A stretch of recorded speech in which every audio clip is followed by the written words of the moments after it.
Welcome everyone, join us today as we pay tribute to Allan Clarke, the legendary voice of the Hollies, whose journey from Salford to British invasion icon and beyond is defined by resilience and timeless songs. So let's dive in. Allan Clarke, born Harold Allan Clarke, on the 5th of April 1942, in Salford, Lancashire, England.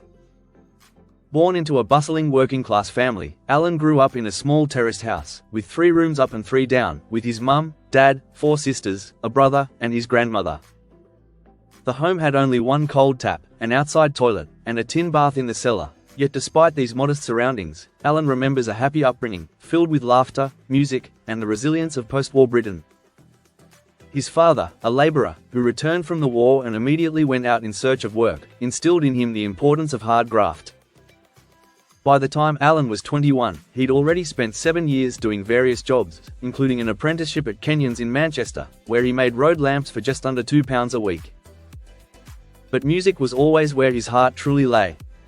From as young as 6, Allan found a lifelong friend in Graham Nash, who offered him a seat on his first day at Ordsall Board School, sparking a bond that would carry them through decades of music together. The pair sang at school and in the Salford Boys Club Minstrels, where they first learned the thrill of harmonising. When skiffle swept through Britain in the mid-1950s, Allan and Graham fell in love with the Lonnie Donegan sound, quickly learning a set of 20 skiffle songs. They even rehearsed in Allan's brother's sweet shop, until one day his brother brought them to the Devonshire Sporting Club. Dressed in short trousers, they performed songs like Cumberland Gap and Bring a Little Water Sylvie, charming the crowd with their genuine talent. Their reward, 10 shillings between them, enough to spark their dream of performing for a living. As teenagers, they began experimenting with guitars and rock and roll harmonies inspired by the Everly Brothers, performing under a string of names such as the Two Teens, the Guy Tones, the Four Tones, and the Deltas. Music mattered so much that at just 17, Allan and Graham even lost their jobs after sneaking away to compete in a holiday camp talent contest. By 1963, they had found the right combination of musicians and the right name, the Hollies. With Allan as lead singer and occasional guitar and harmonica, Graham Nash, on rhythm guitar and also singer, Vic Steele, on lead guitar, and Eric Haydock, on bass, the band was set. A few months later, Tony Hicks would replace Steele, and Bobby Elliott replaced Don Rathbone on drums. Later in 1966, Bernie Calvert would take over on bass. Riding the wave of Beatlemania that opened doors for every young group in Britain, Allan and Graham walked through and never looked back. The Hollies quickly became one of the leading bands of the British invasion. Their bright vocal harmonies, driven largely by Allan's powerful lead voice and Graham Nash's high harmonies, gave them a distinctive sound. Signed to EMI's Parlophone label, their debut single, Ain't That Just Like Me, was released in 1963, followed by Searchin', which established them as rising stars. By 1964, they had their first major UK hit with Stay, reaching number 8, and followed with Just One Look, and Here I Go Again, both of which cemented Allan as one of the most dynamic frontmen of the era. Throughout the mid-1960s, the Hollies churned out a string of chart successes, including I'm Alive in 1965, which became their first UK number 1. Other hits such as Look Through Any Window and Bus Stop brought them international recognition, especially in America. Their clean-cut image and knack for catchy pop songs made them one of the few groups who could stand alongside the Beatles, the Rolling Stones, and the Kinks, while still carving out their own identity. By the late 60s, the band experimented with more ambitious sounds. Songs like Carrie Ann, King Midas in Reverse, and Jennifer Eccles reflected their growth as writers and performers. However, Graham Nash grew restless, yearning to explore more political and personal songwriting. In 1968, he departed for California to form Crosby, Stills and Nash. This left Allan as the consistent voice and anchor of the Hollies. The departure of Nash could have been a blow, but the Hollies pressed on with Allan at the helm. Their sound evolved with the times, incorporating more rock and ballad-driven material. In 1969, they scored with He Ain't Heavy He's My Brother, featuring Elton John on piano, which became one of their most enduring classics. The early 1970s brought even more success.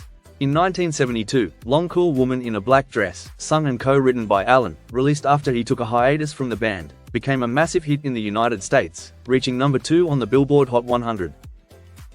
Its swamp rock style was unlike anything else in the Hollies' catalogue, and it showcased Allan's gritty vocal power.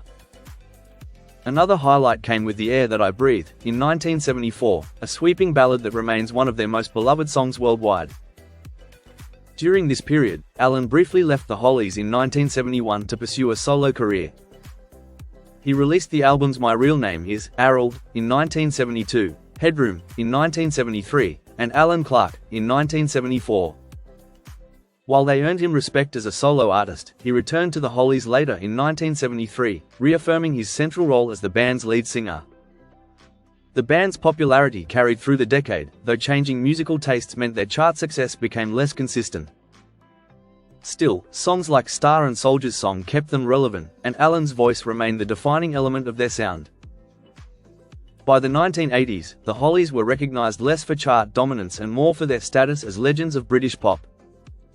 Allan balanced his time between Hollies duties and solo recordings, releasing albums such as Legendary Heroes in 1980, and Reasons to Believe in 1990. However, by the late 1990s, Allan's health began to affect his singing voice. In 1999 he retired from the music industry after nearly 4 decades as the Hollies' lead singer. Partly due to struggling with vocal strain and later with throat issues, and also to take care of his wife, who had cancer. His departure marked the end of an era, though the band continued touring with new members. Away from the spotlight, Allan has always been a family man. He married his childhood sweetheart, Jennifer Boustead, in 1964, and the couple have remained together ever since. They raised 2 sons, Timothy and Toby, and a daughter, Piper, and Allan has often spoken about how family stability helped keep him grounded through the whirlwind of fame. Despite the glamour of the Hollies' success, Allan remained down to earth, shaped by his Salford upbringing and his working-class roots. He has also been close friends with Graham Nash for a lifetime, their bond stretching back over 70 years. Even after Nash left the band, their friendship endured, with Allan often crediting the connection as one of the great constants of his life. On the 15th of March 2010, Allan and his Hollies bandmates were inducted into the Rock and Roll Hall of Fame, which he admits was a highlight of his career. For many years, Allan stayed retired, devoting time to family and enjoying life away from the road. But in 2019, he surprised fans by returning to music, releasing the album Resurgence, his first solo work in decades. The record was well received, with critics praising his renewed energy and heartfelt performances. Even more special was his reunion with Graham Nash. In 2023, the pair collaborated on Allan's latest album, I'll Never Forget, marking a touching full-circle moment for the 2 childhood friends who first harmonized together at age 6. Today, Allan Clarke is celebrated as one of the great voices of British pop music.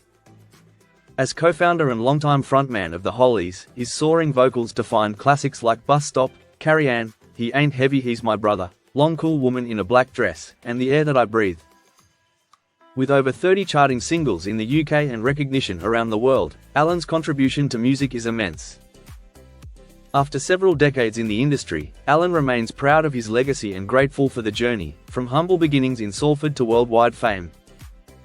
His story is not just about hits and stardom, but about endurance, the power of music, and the love of fans who continue to celebrate him to this day. And there you have it. Thank you for watching. Don't forget to like and subscribe for more videos just like this. Take care and bye for now.